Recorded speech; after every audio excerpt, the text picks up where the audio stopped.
Welcome to Psyche and Spirit, a meeting of mind and soul.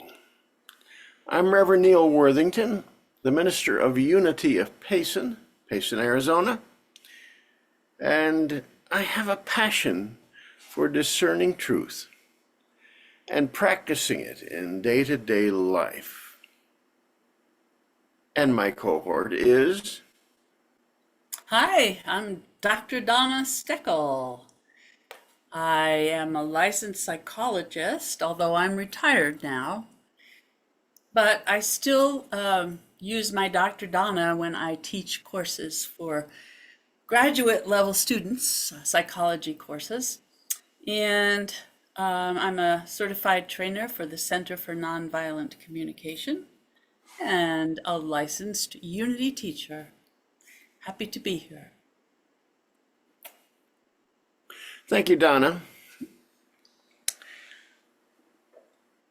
Let us introduce you to Psyche and Spirit a little bit. It's an idea that has had a bit of time in the making. I think we first spoke about it 8 years ago. But there are two sides often of a challenge we have in life.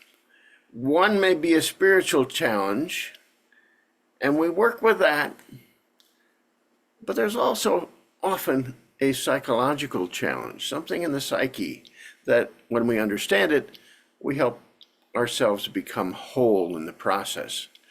So Psyche and Spirit will be me, kind of representing the spiritual side of things, and Dr. Donna, I should say, looking at it from a psychological perspective. And then we'll probably intermingle a little bit too as we have conversation about it. Today we're going to talk about the theme that we have at Unity of Payson for the month of June, and that theme is compassion. And more specifically, today we're going to talk about self-compassion. Compassion, I describe as choosing to open the heart, because it is a choice. And self-compassion is, of course, that opening of the heart directed toward the core of our own being. So, without much further ado, I want to ask Donna to look at self-compassion from a psychological point of view, and then we'll interact a bit, and I'll share a spiritual point of view, and we hope you'll hang in there with us if you have questions, to be able to put them in a comment or to connect with us in another way. But Donna, take it away. Okie doke. So I learned about self-compassion several years ago. It's part of the process of nonviolent communication. It's a wonderful tool and it has many benefits. One of those benefits is when we have a sense of self-compassion, we can suddenly have compassion for others, even others who we have had trouble understanding. When we can forgive ourselves, it's easy to forgive others too. So that's one of the benefits, and there's others. And so the process of self-compassion, as I understand it, involves identifying your own feelings and your own needs in a compassionate manner, like with a warm tone. But sometimes it can be hard to think straight, let alone find the words. We need access to the left brain for this, but the left brain tends to go offline, especially when we feel angry or afraid. Let's take a hypothetical example. Someone says something and you hear it as a criticism. You start to think about what you did wrong, and then you feel some guilt. Then you switch and think about what the other person did wrong, and then you feel angry. You feel threatened and defensive. You're in the blame and shame game. How can you get to self-compassion once you're in such a reactive state? That state is called the fight or flight response. When we feel threatened, the amygdala in our brain sounds an alarm, and the sympathetic nervous system goes into high gear and directs hormones such as adrenaline and cortisol into our bloodstream. But blood flows away from the heart and the organs, and it flows into the limbs, to the extremities, so we can fight or we can run faster. And this response is automatic. The good news is that this reaction typically only lasts 90 seconds. It's known as the amygdala hijack, and it's a phrase coined by Daniel Goldman, who wrote the book on social intelligence. But 90 seconds can feel like forever when this is happening.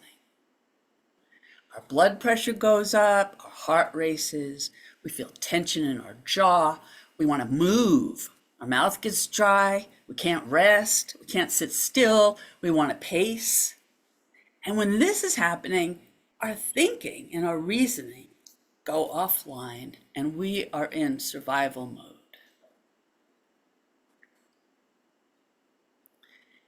The other thing is that negative thoughts about the past or future can keep the amygdala hijack going in a loop. When we get caught up in that blame and shame game, for example, this should not have happened, so-and-so should not have done this, why did they do it? The whys and the shoulds keep us trapped in that type of questioning. What is wrong with them? What is wrong with me? Why am I even in this relationship? Why am I even in this situation? I should have left a long time ago.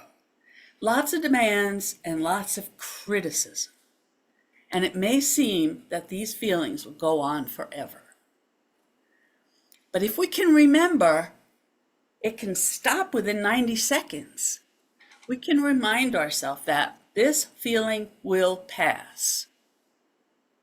This feeling will pass. And there are other ways to get our left brain back online.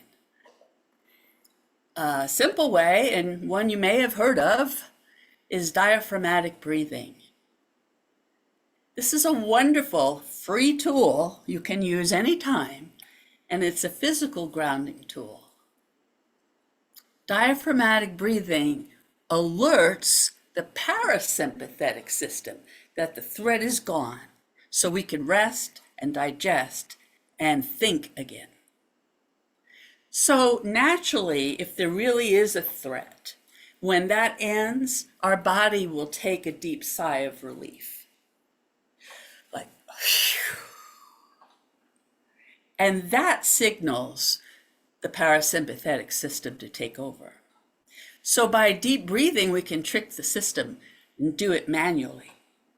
So we take a few conscious deep breaths in through the nose as we expand the diaphragm, and out through the mouth as we contract the diaphragm. And allow our exhale to be twice as long as our inhale.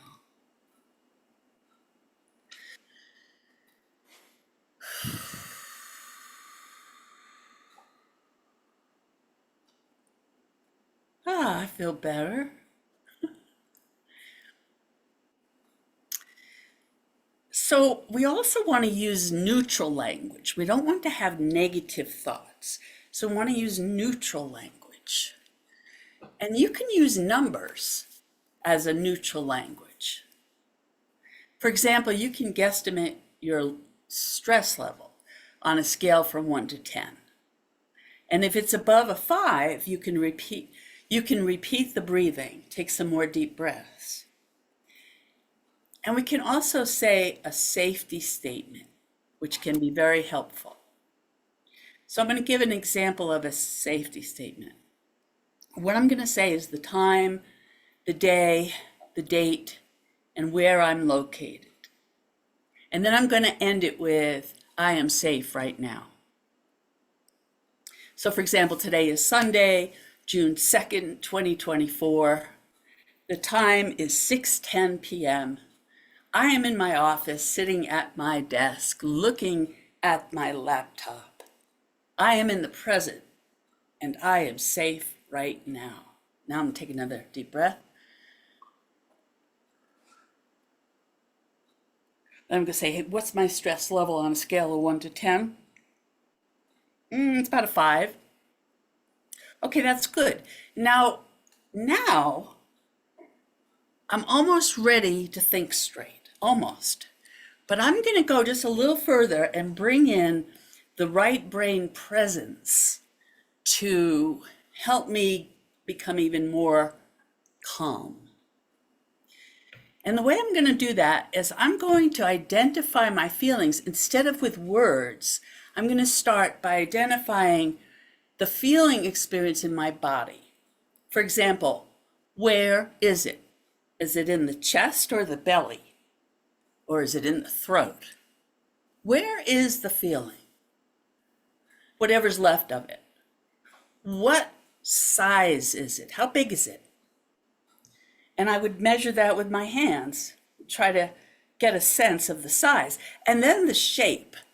Is it pointed? Is it smooth? Does it have roughness? And where is that roughness? In my belly or in my chest? What color is it? Now, these are all right brain nonverbal identifiers. Size, shape, weight, color, texture. What is the texture of this experience? This exercise helps keep us present-centered, which helps keep us grounded. And when we're calm and grounded, we can use our language again, and we can give these feelings a handle. Now it's time to give them a handle and name them. So for example, is it fear? Is it anger? Is it doubt? Is it frustration? Is it confusion? Maybe it's a few of these.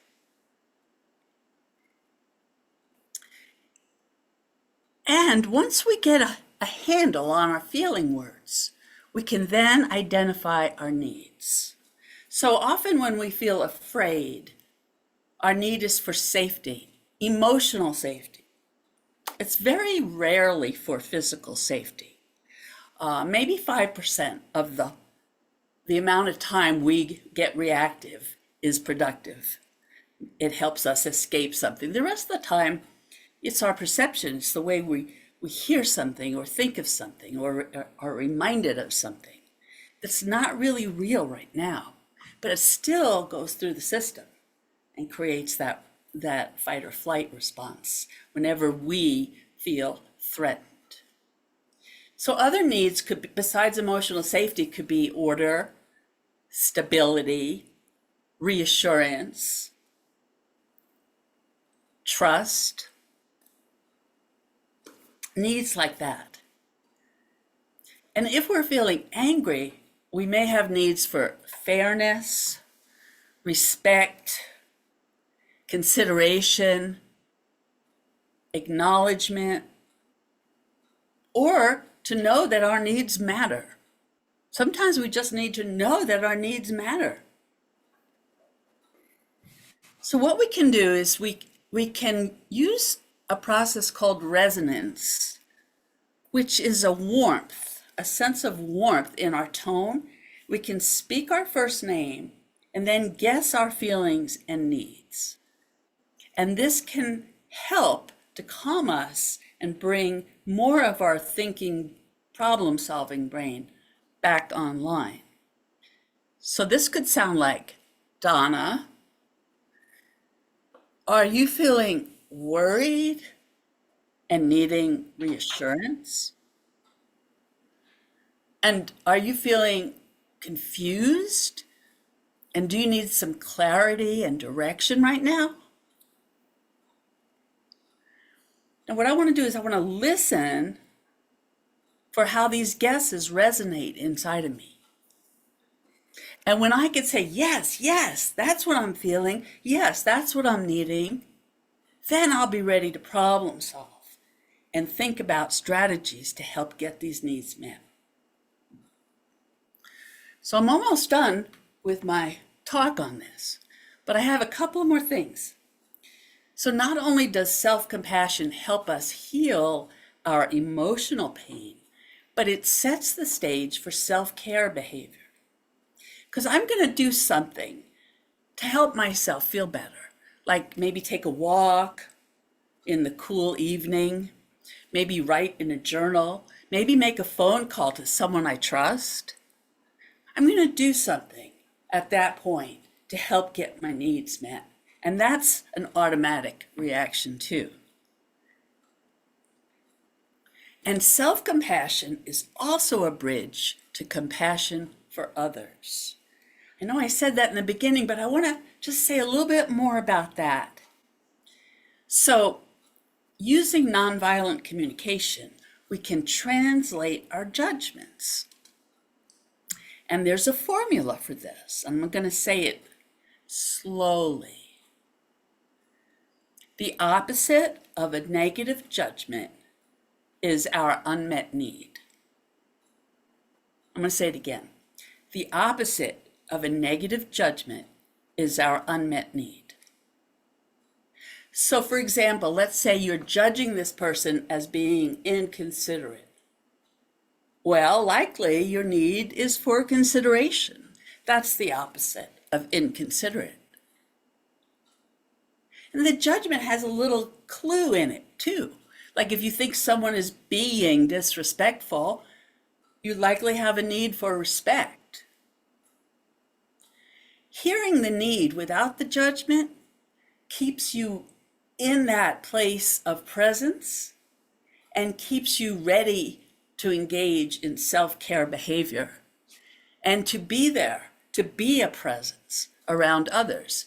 Because, check this out, when you know what your feelings and needs are, it's very likely the other person has the same feelings and needs. And now you can hear their feelings and needs just as well as your own. And now you're in that compassionate state. So I suggest, if you like this idea, start a self-compassion journal. Maybe put a feelings list and a needs list in an empty notebook. These lists are free at the website nvcacademy.com. nvcacademy.com.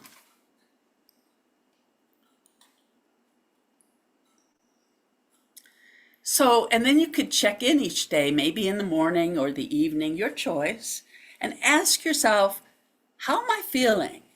What am I needing? And you can also use the journal when you feel triggered and feel like doing some writing about it to help you heal. Please post any questions or comments below, and I will answer within the week. Thanks for listening. Neal?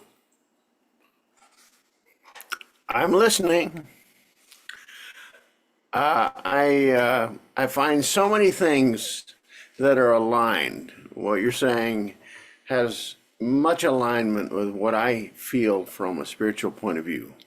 The primary one that sticks out for me is that you're looking to be back in the present moment.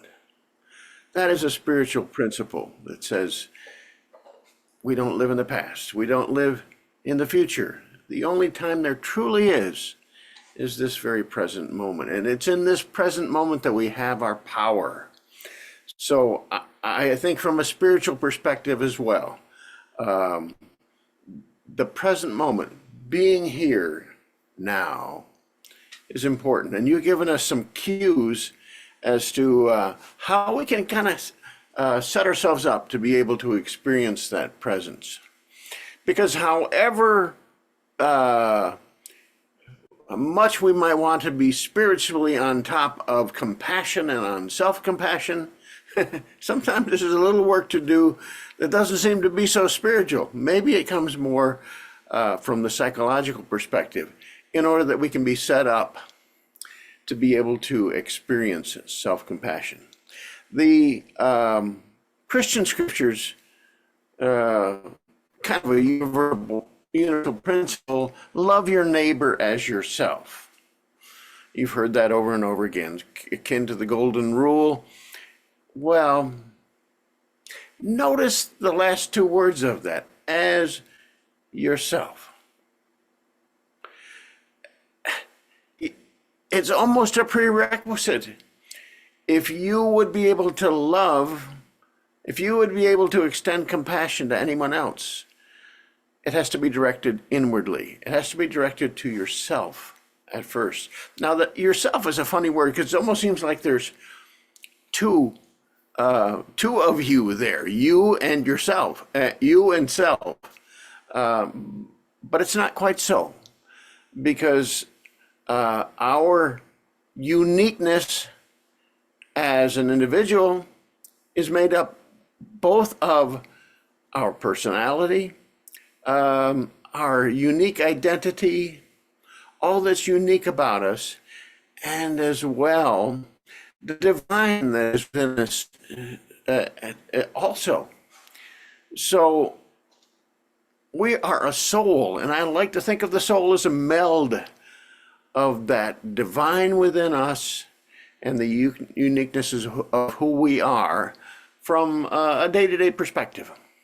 So it is that soul that can direct compassion, direct that tenderness, direct that warm feeling that you talked about, Donna. It is our soul that can direct that to the core of our being. It's my true belief that we're not primarily a material or a physical being, but that what is most important about us is immaterial. It is more spirit than it is body. So when we can connect with that in the process of maybe addressing our human challenges by using that soul self, that meld of the divine and the human, when we can do that, then we can, from a spiritual place, begin to address the issue of self-compassion, self-love. The Dalai Lama said, not sure exactly the quote, you can't love anybody else until you love yourself. You have to love yourself first before you can do that. And it's so easy to want to slip by that and fix somebody else's problems or do some good out there in the world and get something done and feel great about it.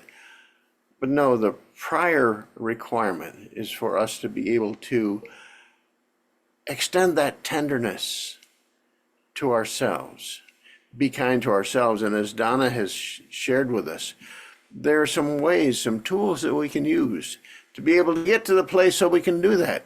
Because, and Donna, tell me if I'm right, you may not ever be able to get to the place of spiritually directing your thought to the core of your being in a compassionate way if you're fleeing or flying or fighting or whatever.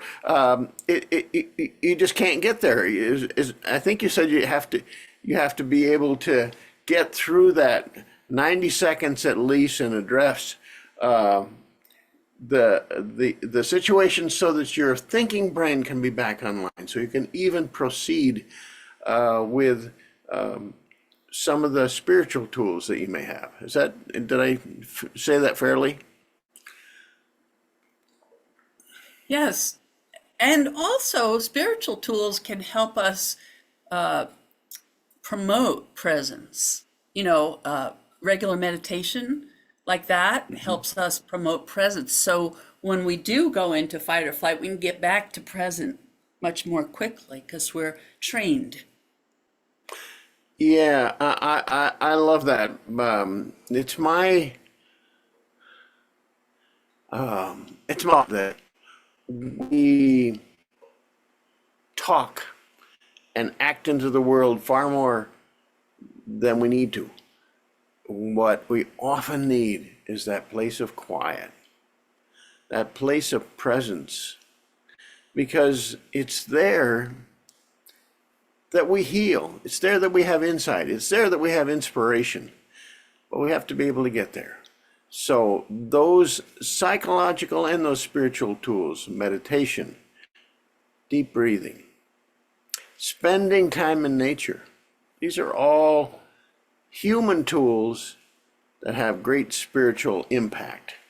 I just like this idea of saying, I have the capability built into me from a spiritual perspective to address those wounds, those triggers, those hurt feelings. All of that is there. There is, however, a door that has to be gone through before we can actually put that to use. Donna, go ahead. Well, I was thinking about the puzzle of the labyrinth that we were working on earlier today after the service. You know, there was one person who was really gung-ho to get pieces put into this puzzle today. And she was like, well, I either tell myself that the one I'm looking for is missing, or it's not part of this puzzle. And I said, wait a minute. What about telling yourself that the perfect piece is here? It came with the puzzle. And so I said, that's what I do. I expect it to be there somewhere, and I just find it. Great spiritual principle as well, too, is that what we have in terms of what we have in terms of our expectation, particularly as we focus on that, as we're able to focus on that. Of course, we can't do that when we're in fight or flight. So we get to the place where we can put our focus on that. And in a sense, we create that then in our lives. It works itself out. It manifests in our life the more we're able to give our focus to that. I just want to say a couple more things about. Yeah, go ahead, Donna. I just wanted to remind you, in case you didn't remember, but you probably do, about the affirmation as another spiritual tool. Absolutely. And we're going to get to that at the very end, because we've got an affirmation here that we'll share with you that we've talked about, particularly one with regard to self-compassion. But a couple of more things about self-compassion. There are some words in sacred texts all over, not necessarily only Christian sacred texts, but from many other faith traditions, that talk about two things that I think it's important to keep in mind when we're talking about self-compassion. So easy, as Donna said, to judge, and we have to find a way to step back from that judgment of ourselves, because that's going to take us down a road that is not going to get the healing, the reversal, the new direction that we want in terms of the result of self-compassion. That is the word mercy. Mercy, it kind of means something where somebody has control over you and they let you off the hook. But I think it's more than that. It's for us to realize that in truth, we haven't sinned, but we've made an error. We've made a misstep. And the judgment that we have of ourselves keeps us from moving forward. So rather than think about, oh man, I'm going to catch it for this, rather than think about punishment, we think about how we're all doing the very best we can. I'm doing the very best I can. And in doing that, I don't let myself off the hook. I just realize that a turn, a change of direction, a new approach to maybe the same situation that I've been in before, where I didn't do it very well, is like us extending mercy to ourselves. Donna, you got that hand up again. I know you I want don't know to if jump I in. don't know if you plan to talk about this, but I thought about it earlier, and I'm thinking about it again from what you just said. The idea that we can also focus on the good in our life. What's Yeah, good, and think about it, uh, sparking gratitude, feelings of awe and gratitude when we think about what's good in our life. I think that's yeah. helpful too. Oh, that's so good. Yesterday, I was looking at cartoons about self-compassion, and there was one where there was a brain looking at one very big dark stone labeled bad. And to the other side of the individual was a pile of colorful, good stones, abundant. And here was this brain with a magnifying glass looking at that one dark, bad stone when a shift in their thought and their contemplation would realize that just on the other side was an abundant supply of good. So I think that's a wonderful, wonderful spiritual point. What it is that we focus on is what we bring into our lives. So if we can school ourselves, discipline ourselves even, to spend a lot more time on the good than we do on the bad, whatever situation that may be, we're going to create that good in our life and not more of what we don't want. One last thing, I like to think of self-compassion is something like the feeling you would get from mother love. Mother love, you know, is a mother just caring for that child, looking past what the child may have done, perhaps some corrective suggestion steps, but looking past that to know that that child is a beautiful child. And for us to realize that we're created in the image and likeness of the divine, that we in fact are divine, that the Christ lives within us. When we know that, we can then look at ourselves a little bit differently. We can look at ourselves, that soul self that we have, looking at us with loving heart, with open heart, as we talked about earlier, with forgiving spirit. And that's so important in us for to be able to exercise self-forgiveness. Hold on one second, I'm gonna finish here, Donna. The self-forgiveness piece of this, which is part of self-compassion, is the piece that unburdens us when we can release that weight of resentment, grievance, whatever it is, any judgment that we may have, when we can release that, when we can forgive that, realizing again that we're all doing the best we can, then we're freed. We're free to move forward. We're free to then be a conduit for that compassion into the world as well. Donna, back to you. I was just going to say that mother love you were talking about is like unconditional love, Yeah. love Yes. without conditions that we Love without. allow ourselves Exactly. to experience. Yeah. Well, thank you, Dr. Donna, and thank you all for tuning in and just sitting with us for a minute to think about this. We'll wrap this up in a minute, but I just want to mention that you're probably watching this on a YouTube video, and we really welcome your response to that. You get to respond. You can leave us a comment. You can like us. You can share this with somebody else. We also invite you to connect with us at Unity of Payson for other activities, either our Sunday service or the many activities. unityofpayson.org, an easy website to find. Just put Unity of Payson in the search, and you'll find us easily. So you're We're welcome to also do on that. Facebook. We're also on Facebook.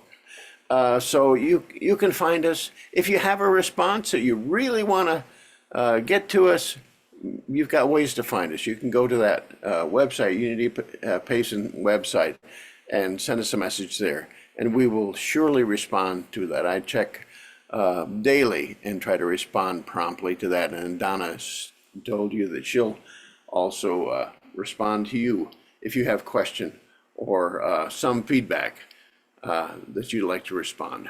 So let's not be strangers.